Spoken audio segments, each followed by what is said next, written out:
Carnaval é um fenômeno brasileiro, quiçá mundial, e onde a cultura popular tem um dinamismo maior, um espaço maior, isso parece que se torna ainda mais forte.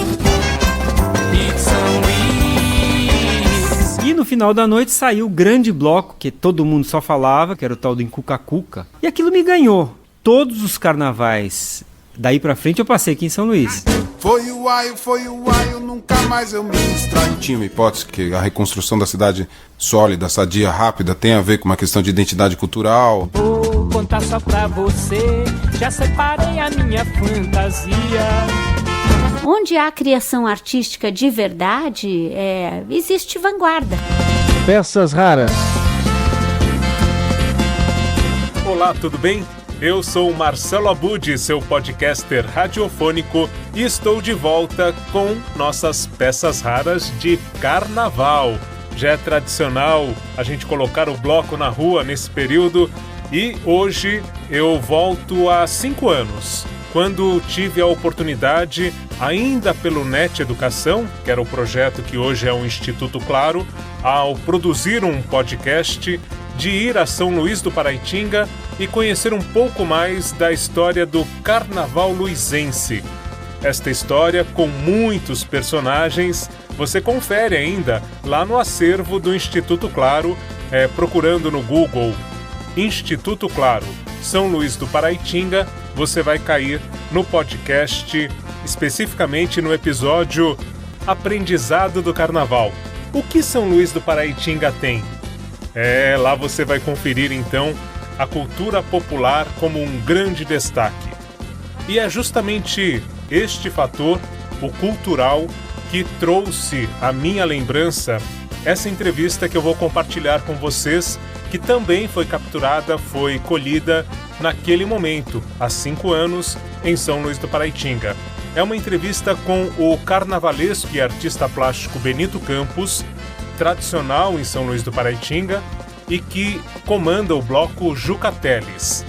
E você vai perceber no discurso aí do Benito Campos por que é que a cultura é tão importante e deve não só ser preservada como valorizada.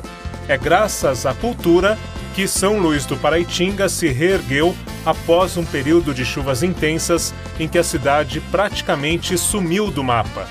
Por isso, a gente traz essa discussão em pleno carnaval com o Benito Campos, destacando a importância da cultura para a reconstrução do carnaval e da cidade de São Luís do Paraitinga, que fica aí a 170 quilômetros de São Paulo. Boas reflexões e eu volto com mais peças raras em breve.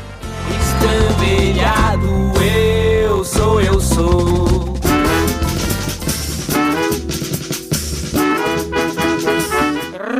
Respeitável público do Sertão das Cotias, hoje estamos aqui para convidá-los a participarem das festividades de Momo. Vos pergunto, como viver sentindo a passagem do tempo, do céu, do purgatório, do inferno, ninguém escapa. Sabem por quê?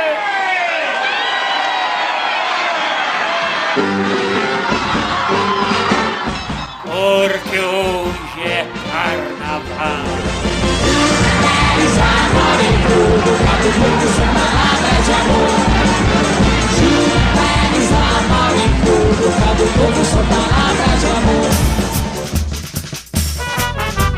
Juca de todos os amores, de todos os sabores, de todas as cores. Estar fora é dor doida, estar dentro é sede de vida.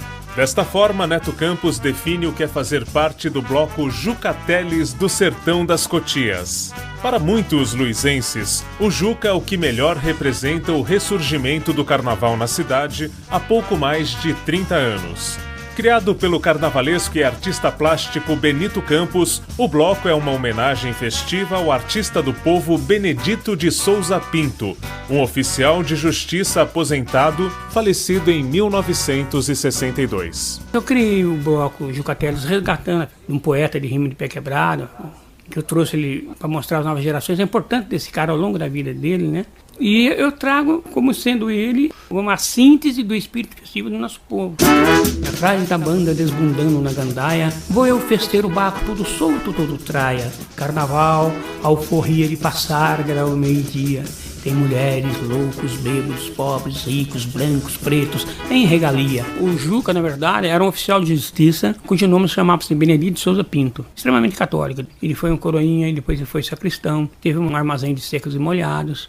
E ele foi nomeado como oficial de justiça, porque ele conhecia, né, a zona rural como nunca. E ele era um artista nato. E essa figura produziu cultura ao longo da vida dele. Ele é de 1888 e morreu em 1962. Ele passou a fazer a dança do Caiapó, ele fazia a Malhação do Juras, fazia o Testamento do Juras, ele teve bandas de música. E só que aí ele, para se defender, porque o artista, em todas as épocas, teve sempre o preconceito, né? Ou é louco ou é vagabundo. Então ele criou um personagem para se defender dessa má língua, desse preconceito e tal. Daí ele se vestia, quando ele falou, não, aqui não é oficial de justiça, aqui é o Jucateli do Sertão dos Cotias. Aí ele tinha a liberdade de fazer as coisas dele. O primeiro desfile do Jucateles aconteceu há 30 anos, em 16 de fevereiro de 1985. Mas Benito Campos já tinha colocado o bloco na rua alguns anos antes. Junto com Luiz Homero Ivo dos Santos, ele também é responsável pela criação do bloco em Cuca-Cuca em 1981. A ideia realmente foi trazer um carnaval legitimamente luizense. Nós começamos com um bloco que chamava-se em Cuca-Cuca, que resgatava as lendas, todas elas de fundo moral religioso, e materializava essas lendas em bonecões, já dentro da cultura local. Como a cultura religiosa era predominante e forte, eu fui educado com a tia Carola contando historinhas do Cabrá, um grande cachimbador, raptava crianças e engolia através de um cachimbo, embatia na pança, panção, né? Comia as criancinhas, né? Aquela coisa toda. E eu falei, vamos trazer a marchinha, vamos trazer as lendas e materializando essa lenda, a tradição do boneco, a cidade já tinha, vamos traduzir esses bonecos em gigantões. Então foi aí que surgiu a Cobra Grande. Só que Cobra Grande era de balaio, porque eu queria valorizar o artesanato de balaio. Nós tínhamos essa ideia da estância turística, de mostrar uma verdadeira cultura embasada no artesanato local. O grande artesanato da localidade era o bambu, com cestaria, com chacás. Então eu quero fazer a Cobra Grande de bambu, para valorizar. E era bambu e câmara de ar. Né, cortava e amarrava, ela tinha flexibilidade e as crianças carregavam a cobra. E daí veio a história da Cobra Grande, o cabrá, o barrigão, o cachimbo, só aparecia a perninha da criança no cachimbo, né? Tava engolindo a criança e aparecia, né? O bicho-papão, né? Tinha a criança na boca. O lobisomem. Disse que ele é o tal de lobisomem. Esse bicho ataca, esse bicho mata, esse bicho come. Ei, noite de lua cheia, é que a coisa fica feia quando sai noivando assim. Criei outros bonecos, Juca Espanta. Isso foi uma criação já, né? Porque você tem também que repaginar, e isso é cultura. A relação de Benito Campos com o carnaval vem do berço. O pai dele, o saudoso Dito Bento, era conhecido como o folião mais famoso da cidade nos primeiros carnavais do século passado. Dito Bento foi o fundador do bloco Espanta-Vaca na década de 1920. Meu pai era muito carnavalesco. Ele criou, então, um blocozinho chamado Espanta-Vaca, que tem até hoje, né? Que eu carrego com meu filho hoje. Mama na vaca você quer, quem que não quer? Mama no boi você não quer, quem é que quer?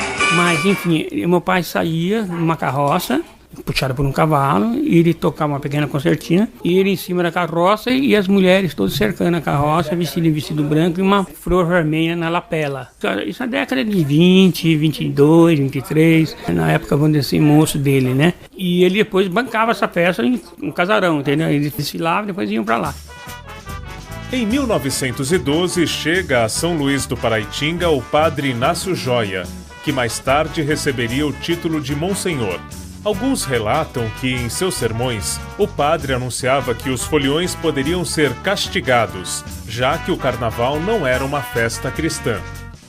Ele se deparou com uma cultura muito exótica e aí ele começou a impor, derrubou a antiga igreja colonial que era aqui do Rosário, e nós temos nesse modelo que está aí, né, que é a mistura um pouco gótico e o românico, né? E aí foi quando começou a criar os cortejos religiosos mais pomposos e tal. E de uma certa forma isso foi hibernando aquela alegria daquela época assim assassada. O padre teria chegado a relacionar possíveis enchentes do rio Paraitinga à desobediência daqueles que insistissem em brincar o carnaval. Com isso, a partir de 1947, a festa de Momo é abolida do calendário da cidade. Em 1980, uma reportagem do Jornal Nacional apontava São Luís como a cidade sem carnaval. Mais tarde, uma jornalista da Globo pega o gancho jornalístico e diz que carnaval em São Luís dava rabo e chifre, ou seja, era coisa do capeta. A gente vinha numa evolução, né? A musicalidade, parangue, época de hippies e tal, a gente muito maluco já, aquele negócio, nós sentimos ofendidos pela reportagem, né? Bom, nós chegamos no ano 2000, o cara falando em capeta e da rabo e chifre, nós sentimos vilipendiados, vamos dizer assim, pela reportagem, né? E aí a gente resolveu dar resposta. Uma parte do segmento da população, a moçada, com cultura caiçara e caipira, e aí então, quando nós nos sentimos ofendidos, nós começamos a fazer carnaval. Foi nos bares da cidade que os blocos começaram a ser pensados. Entre bares e botecos, de janeiro a fevereiro, mesa, copas e bebedeiras, foi onde tudo começou. Entre cachaças e cervejas, poetas e cantores, amores, vinhos e bons sabores, ressurgiu o carnaval que num balcão de bar, com um copo na mão, foi logo dizendo: vamos às canções. O empenho de Benito Campos em blocos como em Cuca-Cuca e o Jucateles foi seguido por outros carnavalescos e foliões. Hoje quem vive ou vai a São Luís do Paraitinga no carnaval tem orgulho de desfilar as tradições e a cultura locais pelas ruas da cidade. Eu sofri muito, porque eu era conhecida como o bruxo maior da cidade. E eu lembro disso que a minha mãe, muito religiosa, vinha chorando para casa, porque o padre tinha assumido o púlpito. Então, o bruxo maior mora em frente à minha casa e tal. Foi uma luta, né?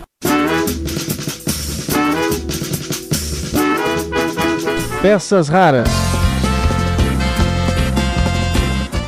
Aí você curtiu Benito Campos falando sobre o carnaval luizense, destacando a importância da cultura tão vilipendiada no nosso país atualmente, né? Então vamos refletir, vamos pensar sobre isso e aproveitar o carnaval para valorizar a nossa cultura cada vez mais. Se você quer conversar conosco, quer colocar alguma sugestão, falar sobre o que tem achado das nossas peças raras, o e-mail é contato@gmail.com. É contato peças raras, sem o cedilha, @gmail.com. Ou então, nos procure nas redes sociais. No Facebook, Peças Raras do Rádio, ou ainda no Twitter, @Peças Raras. Eu sou o Marcelo Abud e espero você sempre aqui, a qualquer momento em que tivermos algo importante para conversar sobre rádio, comunicação, cultura, arte, tudo que realmente alimenta a nossa alma. Um grande abraço e até a próxima, quando eu volto com mais peças raras para você.